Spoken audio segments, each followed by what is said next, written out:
stories and all the videos that we have seen over the past 8 weeks of medieval carnage and brutality for which our vocabulary has no words.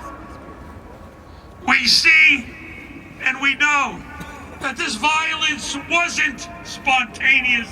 It wasn't drug-fueled. This violence was planned.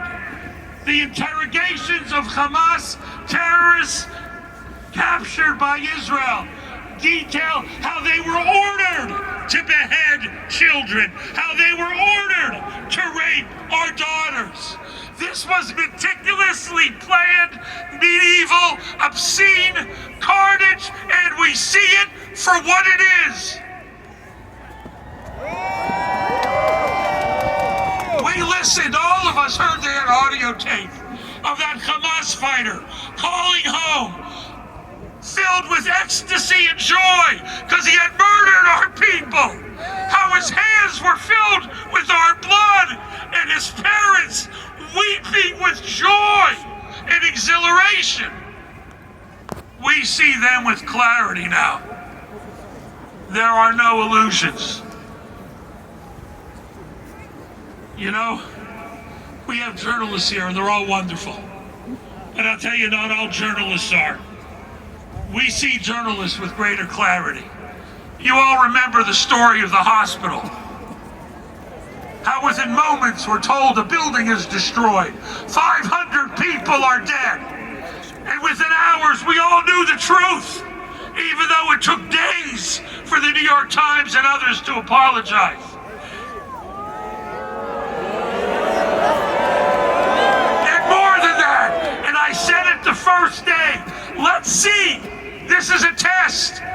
Will the same journalists who were duped by the Hamas Ministry of Health, say those words without laughing, the Hamas Ministry of Health, days after they said that lie about the hospital, they put out numbers about civilian casualties. And journalists like stenographers write them down and report them with credibility. You were lied to.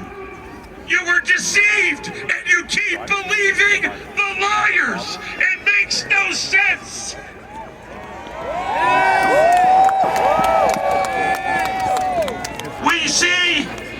We see the UN with clarity. He says, the Secretary General, that October 7th has a context. It has a context.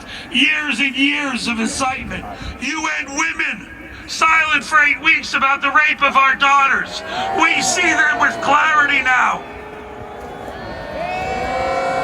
And with this,